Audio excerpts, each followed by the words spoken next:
ஊரார் பொங்கலடி உங்கம்மா குண்டியடி காக்கா இறைச்சையடி கண்ணுக்கோர் வெண்ணையடி உண்டனடி உண்டனடி உங்கம்மா குண்டி தரத்தாளே மர வட்டனாளே. அப்படின்னா என்ன கவிதை இது விடுகதை. அப்படின்னா இவ்வளவு நீளம் இருக்குது.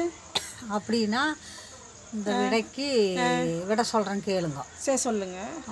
எங்கள் அம்மா தீபாவளிக்கு உங்களை கூப்பிட்டுக்குறாங்க, நீங்கள் போயிட்டு வாங்கன்னு சொல்லி ஒய்ஃபு அவங்க ஹஸ்பண்டை அனுப்பிச்சி வைக்கோம்.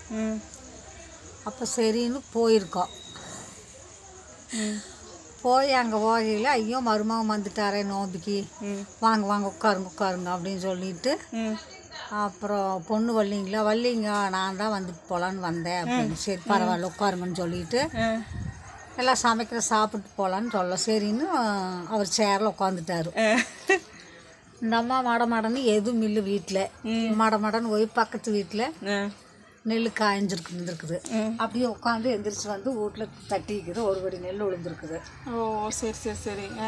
அந்த நெல்லை எடுத்து குத்தி பொங்கல் வச்சிருச்சு, சமைச்சிருச்சு.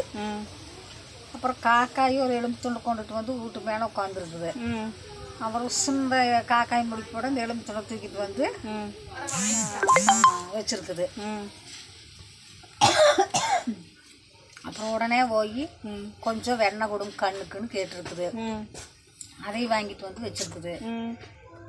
அப்புறம் எல்லாம் சமைச்சு வச்சுட்டு இலையிலையே சரி பழைய வட்டலில் போடக்கூடாதுன்னு ஓடி போய் பக்கத்து வீட்டில் கொஞ்சம் மர வட்டை கொடுங்கன்னு கேட்டிருக்குது. கொடுத்துருக்குறாங்க. வாங்கிட்டு வந்து வாங்க மாப்பிள்ளை சாப்பிடலாம் உட்காருவாங்கன்னு சொல்லலாம். சரின்னு அவரும் உட்காந்து சாப்பிட்ருக்குறாரு. சாப்பிட்டு போட்டு எந்திரிச்சு போயிட்டாரு. போன உடனே எங்கள் அம்மா உங்களை எப்படி கவனிச்சாங்க, எங்கள் அம்மா உங்களை எப்படி கவனிச்சாங்கன்னே ஒய்ஃப் கேட்டிருக்குறாரு. விடு அதெல்லாம் நல்லா கவனிச்சாங்க, நல்லா பார்த்தாங்க, நான் சாப்பிட்டு வந்துட்டு இப்போ எதுக்கு அதை கேட்டுருக்குறேன்னு சொல்லிக்கிறாரு. நீங்கள் சொல்லுங்கன்னு சொல்ல. அப்போ இவங்க இவ்வளோ வற்புறுத்தி கேட்கல, நீ நம்ம சொல்லியே ஆகணும் அப்படின்னு சொல்கிறேன் கேளு அப்படின்னு சொல்லிக்கிறாரு. ஊரார் பொங்கலடி உங்கம்மா குண்டியடி காக்கா இறைச்சையடி கண்ணுக்கோர் வெண்ணையடி உண்டனடி உண்டனடி பொம்மா குண்டி தரத்தாளே மர வட்டனாளே அப்படின்னு சொல்ல பேசாமல் அந்த பொண்ணு உள்ளே போயிட்டாலாமா. இதுக்கு தான் விட. சரி சரி சரி பெரிய விட.